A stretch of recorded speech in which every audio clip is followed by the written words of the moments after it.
Hi, I'm Selena if you're new, and welcome to my July wrap-up. So first I want to address the lack of a classics wrap-up for July. I only read 3 classics this month, and I did a vlog dedicated to reading them, and so I basically wrapped up 2.5 of those books there, so I don't want to go on about it here or in a separate video because I'm just going to link that vlog throughout the video as I mention the classics that I read, and I will go into more depth on the one classic that I had not finished by the time that I put that vlog up, and so you can hear my more final thoughts on that classic here. But now let's get into some stats. I read 15 books total this month. I read 1 nonfiction book and the rest were fiction. My ratings were really solid this month. I did leave 2 books unrated for reasons I'll get to. I didn't have any 1 or 2 stars, but I did have 3 3 stars, 4 4 stars, and 6 5 stars. As for genres, I read 5 fantasy books, 3 classics, 3 contemporaries, 1 historical fiction, 1 science fiction, and 1 romance book. And then as for age ranges, I had 4 books that are either considered children's or middle grade, 5 books that are YA, and 6 adult books. Okay, moving on into the books that I did not rate. I'm first going to mention Officer Clemmons by Francois Scarborough Clemmons. This is a memoir about the man who played Officer Clemmons on Mr. Rogers' Neighborhood. I picked it up because it was supposed to be really good. I heard Bow Ties and Books, Jesse recommend it, and so I wanted to pick it up, and I really enjoyed this. This is a really intimate look at Dr. Clemmons' life, and I really did enjoy that aspect of it. I've said before that it felt like he was letting me in on a lot of personal aspects of his life in a really emotional way, and I really did enjoy that. I do recommend this if you like nonfiction. I just don't rate nonfiction personally because I, first of all, don't read enough to know how to rate it, but I also don't really feel great about rating life stories. Like, I think that technically the writing was off the charts, but also I don't know, I'm not ever as entertained by life stories for nonfiction, and so I don't know how to rate it otherwise. But I do think that this was a technically brilliant book, and I do recommend it if you like nonfiction more than I do, or even if you're not that big into nonfiction, you still might like this book. I will say this does not have a lot of Mr. Rogers content. I know the cover and a little bit the introduction can make it sound like it's going to have a lot of Mr. Rogers content in it, but this is really Francois Clemmons' story, and so go into it knowing that, and if you like that, if you want to read that, then this will be a good book for you. But if you're really just looking for Mr. Rogers content, this is really not for you. And the second book that I left unrated this month was Their Eyes Were Watching God by Zora Neale Hurston. This is a really technically amazing book. The writing is beautiful and lush and lyrical in a way that's beautiful but not over the top. It's not excessive descriptions, it's more poignant ideas about the world and how Janie, the main character, sees the world. This is a story about a Black woman named Janie who it really navigates her life as a Black woman and her life trying to fit into the roles that other people and society has designed for her, and realizing that's not what she wants and trying to figure out who she is outside of all that, and trying to figure out what she wants to do outside of all that as well. And so I think that Janie is an amazing character. This was really a great story I loved following Janie's character. I loved following that change in her, and I loved seeing how her life progressed, and Zora Neale Hurston's writing is just technically like amazing. I will say though, I had trouble connecting with the pacing, and that always really gets to me with this book, and it's really more of a character-driven novel rather than a plot-driven novel, and that doesn't fully connect with me all the time. And it also didn't help that I'm still unsure how I'm supposed to feel about one of the husbands that Janie has. For those who've read it, the final husband. And I don't want to get into spoilers here, but I always have had reservations about him, and I still don't know how to feel about him. I do think I got more of a holistic view of him and of this book this last time around, but I still just have mixed opinions on that, and I would like to have discussed it further, like with other people who read this book. Like, I read this for the first time in class. This was actually a reread. I read this in high school. My feelings are so all over the place that it's hard to rate this book, and it would be hard to reduce it to a 5-star scale, and so I did not do that and I left it unrated. And I still highly recommend it if it sounds like your thing. My lowest rated book of the month was a 3-star, and that is To Kill a Mockingbird by Harper Lee. I'm again just going to link that vlog where I talk about 3 classics that I read in school and gave a second chance. This is one of them. Their Eyes Were Watching God is one of them. You can hear more quotes and stuff from Their Eyes Were Watching God in that video, and you can hear my final thoughts on this book. I kind of went on a rant, so you can see that. In the end, I had incredibly mixed feelings. There were things I loved, and there were things that I could not stand about this book. And then the second 3-star that I gave this month was to Love and Gelato by Jenna Evans Welch. This is a YA romantic contemporary, which those aren't generally my favorite YA contemporaries, but I was really excited for this one. I really loved the beginning of this book. It had a lot of elements that really just worked for me, and those elements were, one, the exploration of grief. We do have a grieving protagonist, and that was really great. I do think it was more prominent in the beginning of the book, though, which is probably why I liked the beginning of the book more. And then we also explore Italy throughout this novel. This is about a girl who is sent to live in Italy with her mother's friend after her mother dies. That's her dying wish for her daughter. And so her daughter finds this journal of her mother's, and so she reads about her mother's experiences in Italy while dealing with her own experiences in Italy. And it is a romantic contemporary book. It deals with a lot of heavier things in it, but not in a heavy way. Like, I don't know that it gives a lot of them the attention they deserve, which that is my main problem with this book. I didn't love how things would come in and then we wouldn't deal with them fully and then they go out. That's just how I felt about it, and I know that's not the intention of this book, but I would have liked a little bit more, and I think we could have had a little bit more while keeping the lighter tone of this book. I don't want to get into spoilers, but I have a whole spoilery Goodreads review, so if you're interested in my thoughts about like the specifics of this that I did and didn't like, I will link that in the description and you can check that out. Also, trigger warning for this book for hints at an abusive relationship and sexual harassment and groping. So my final 3-star is actually a 3.5 star. This is What They Always Tell Us by Martin Wilson. Before we start, I will just say there are some trigger warnings that I would give for this for homophobia, the F-slur, and blackmail. But this was a surprise for me because I was not really expecting to like this book. I just sort of picked it up because this is one of the books that I've had on my shelf for like a pretty long time, and so I wanted to get it off my shelf, and I really was not expecting to love it very much. I really enjoyed this book. It was really solid. This is a deeply character-driven, older YA contemporary in the style that like YA contemporaries used to be, where the writing was a little bit denser and it was a lot more character-focused. I would compare this to The Miseducation of Cameron Post, so if you like that book, I think you should maybe give this one a try because this one is pretty similar. It gave me similar vibes to it. Also, I would just say the description for this book is not very good, so I would just go in knowing it's a character-driven novel about a boy who has drank Pine Sol at a party, and everyone's kind of been treating him differently since then, including his brother. We also follow his brother's perspective. The boy is Alex and the brother is James, and they both are dealing with their, various lives as teens and also this kind of fractured relationship they have.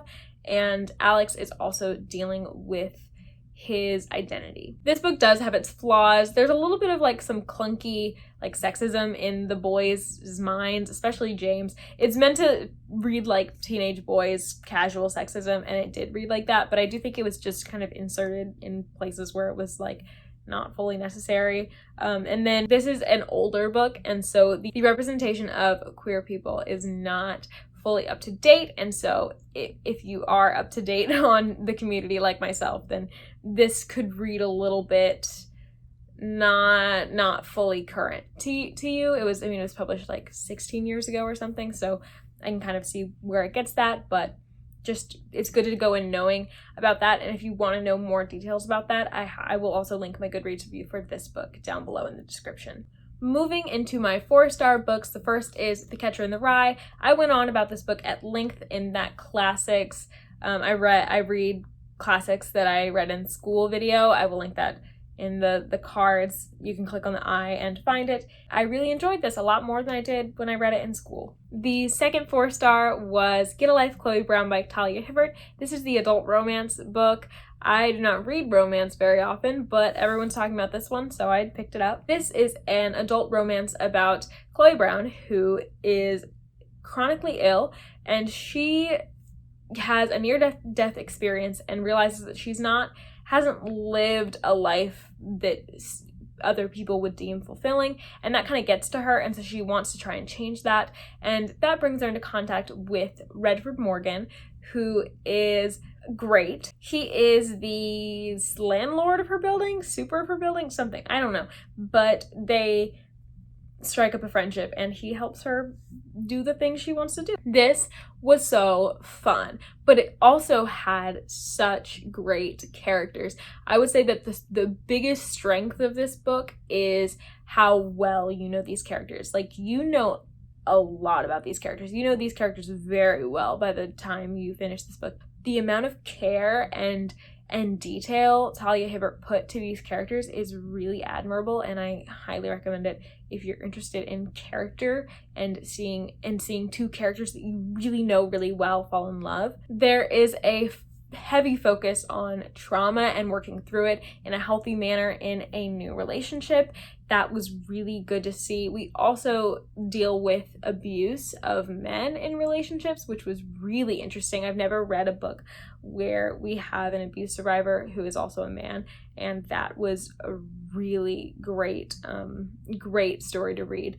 And so if you like a little bit of like heavier topics thrown into your romance, this could really work for you.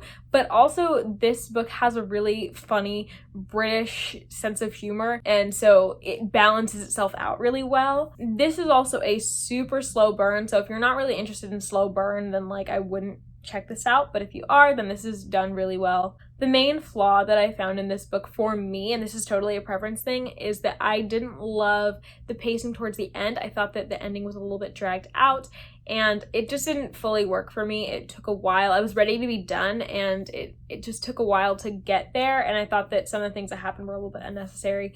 But overall, this is a really cute romance book, and if you like romance, I highly recommend it. I've already talked about both the 4.5 stars in previous videos this month, so I'm going to go through them really quickly. The first one is Princess Academy by Shannon Hale. This one I read my best friend's favorite book. This is my friend Udi's favorite book, and I wanted to give it a try and talk to him about it. So I have actually 2 videos talking about my thoughts on it. There's a vlog where I talk about my thoughts as I'm reading it, and then you also can see a interview sort of thing, not really interview, a discussion I did with Udi about this book and about why he liked it and our thoughts about it, and just we talked about a lot of things. It is mostly spoiler free, but there is one spoiler that I talk about and I warn for and give you timestamps and everything for. So if you're interested in a 30-minute long conversation about why this book is great, you can go check that out. By the way, this is a middle grade-ish book about a girl who in her mountain town,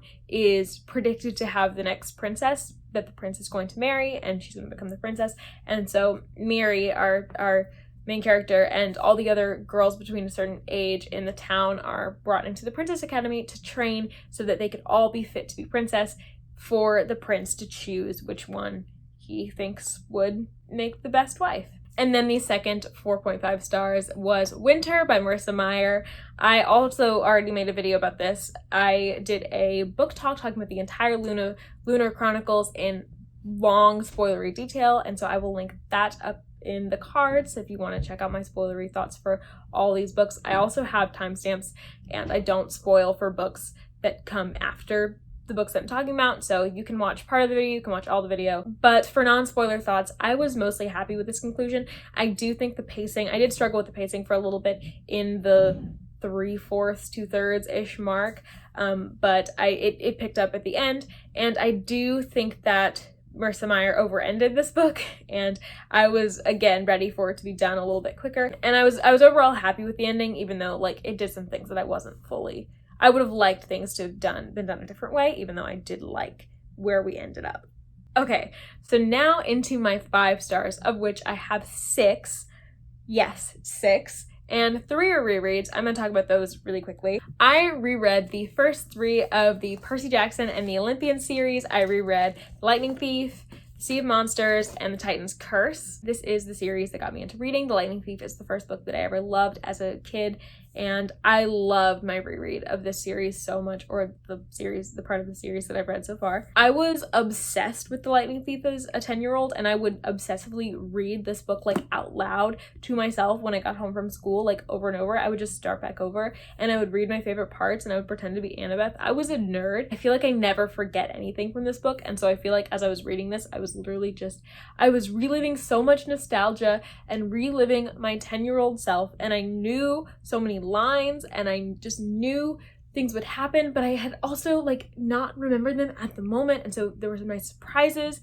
I just think that the pacing and the characters and the plot and everything, like even in this first book, are just so good. Sea of Monsters is everyone's least favorite, and for the life of me, I cannot tell why. I do not know why y'all don't like this. I mean, I've had people who don't like Sea of Monsters explain it to me, so I know why, but I just don't agree. I'm sorry. I love this book so much. To me, this book nails being a sequel of The Lightning Thief. It is still perfectly plotted, paced, characters are amazing. We get so many new and fun and interesting characters. I love being on the sea for most of this book.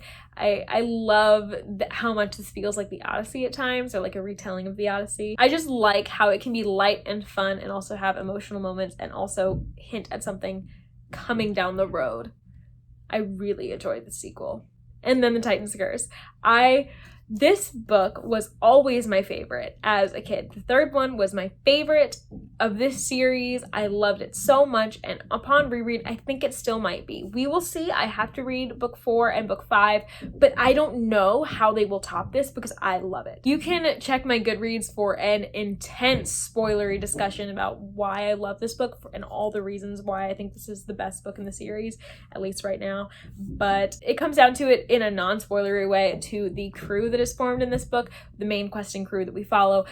We never get a questing crew quite like it again, and I love the dynamics of this crew. And then I also love how this book balances a light, fun humor that carries through the whole series and also deals with some really dark themes and dark plot. This is the point in the series where things start to get a bit darker, and I really love that. I think that the balance between still being a book for kids and also dealing with some really heavy stuff is struck perfectly in the Titan's Curse, and I cannot wait to continue on to the Battle of the Labyrinth because wow, I loved this book so much. The last 3 books that I'm going to talk about are all 5 stars, and they're all new favorites, and so I don't really know how to order them, so you can basically see them as like basically equal. I think the final one's like a little bit above both of them, but they're all basically equal. I love them all for different reasons, and I cannot recommend any of these books highly enough to you. Please pick them up if they sound like your thing because I love them so much. The first new 5-star that I'm going to talk about is Next Year in Havana by Chanel Clayton. This book is amazing. This is a historical fiction, it's kind of a dual timeline story where we follow someone in the present day and also someone in the 50s, I believe. Yes, 1958. This book takes place in Cuba, and we follow the 1958 timeline of a woman named Elisa whose family is forced to flee from Cuba, and we follow the events leading up to that. And then the other present day is just as good, and we follow Elisa's granddaughter, I believe, who is come to Cuba for the first time. She's never been, to spread Elisa's ashes in Cuba because Elisa never got to go back to the Cuba that she grew up in. This is an emotional book. It is a thrilling book. It is so good. It's pretty romance heavy, but I'm not really that much of a romance person, but I didn't think it took over the story. The writing was breathtaking. It was so simple and beautiful, but also just heart-wrenching. The characters were so fleshed out and so good, and I was immediately invested in them. And this is also a really high-stakes story for historical fiction. Historical fiction is generally high stakes when you're looking at like really dangerous times, but this is definitely that. Like the stakes were so much higher than I was expecting, and the tension was so much more present. This book is not here to teach you about Cuba, but I learned a lot all the same about Cuba, and I loved exploring Cuba in 1958 and also 2017. And I loved hearing about people's different relationships with Cuba and the way that they processed their relationship to the country. And this book is just so good. It's just so good. This is officially my favorite historical fiction. It's an all-time favorite, hopefully, and I cannot wait to read the sequel because it follows one of the most interesting characters and like hidden plots in this book, and I need to know. If you've read this book, you know. I need to know.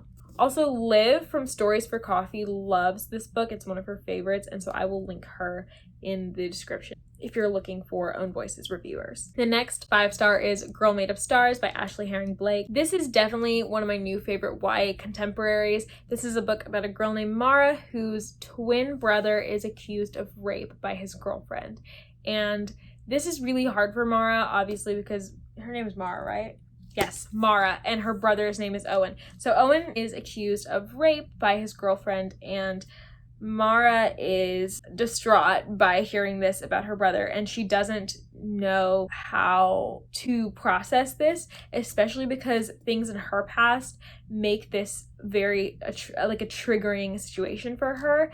And I just think this book is beautiful. This book also has beautiful writing without being overly lyrical. It honestly reminded me of like a YA Frederick Bachman almost. Like it reminded me of Beartown a bit, but it's YA and it's just different. So I wouldn't expect Beartown, but I think that if you liked Beartown, it's possible, and you like YA, it's possible you might like this. The relationships between characters are developed very well in this book. We see a lot of the sibling relationship that kind of centers a lot of the conflict in the story, and then we also see how Mara's relationship with her ex is going, and that is really interesting, a really interesting dynamic. I really enjoyed the discussion of rape and rape culture in this book. I mean, not enjoyed, but I really thought it was done well. And I as I said, it felt a bit Bachman-esque, and I do think that this one is a lot less triggering than Bachman. Like it isn't as graphic, and so know that going in. But again, like, know that there are trigger warnings for rape. You mainly hear and sometimes see situations of rape or sexual violence. One critique I have is I think the trans character in this book could have been handled a bit better, but otherwise I think most things were handled pretty sensitively. Mara's trauma in particular was handled really well, I think. If you like dark contemporaries, if you like LGBTQ plus fiction, we do follow a sapphic main character who has a queer relationship in this book, and so, or had one. If you're interested in anything I've talked about, I mean, this is an amazing book, I think, and you should pick it up if it sounds like your thing. And then finally, and this is, I think, my favorite book of the month, and it's definitely one of my favorite books that I read this year. All the last two were also some of my favorite books I read this year, but I think this might be like fighting for the #1 spot, and that book is The Kingdom of Back by Marie Lu. This is a story following Nannerl Mozart, who is the older sister of Wolfgang Amadeus Mozart, and she is also a really talented musician. She's not quite a prodigy like him, but she practices a lot and is very good, and they inspire each other, they play together. But Nannerl's a girl, so her opportunities are going to be stunted at some point, whereas Wolfgang's can continue to flourish. And so we follow Nannerl as she's really dealing with that and really not okay with that. But this book also has a fantastical element to it. There is this kingdom called the Kingdom of Back, which the children go to and have many interactions with, and I will let you read the book. I don't want to say anything else. The writing, like the other two, was breathtaking. It was not overly complicated or overly lyrical, and I don't love like pages and pages of like flowery writing, but I do love beautiful writing, and The Kingdom of Back hit me in an emotional way. I love writing that hits me in an emotional way, and this Girl Made of Stars and Next Year in Havana definitely did that for me. The character work is stellar, with a beautifully drawn sibling relationship at the center of this whole book. Plot kind of has two legs to it. You have the more realistic plot, which is a lot about gender roles and Nannerl's like own personal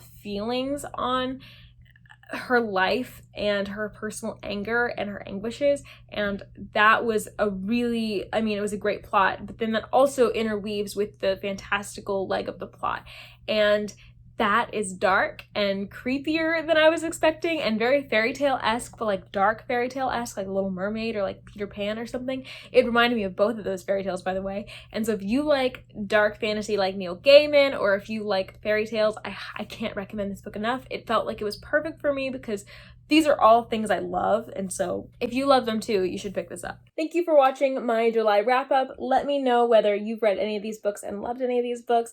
Let me know what your favorite book you read in July was, and I will see you next time. Bye.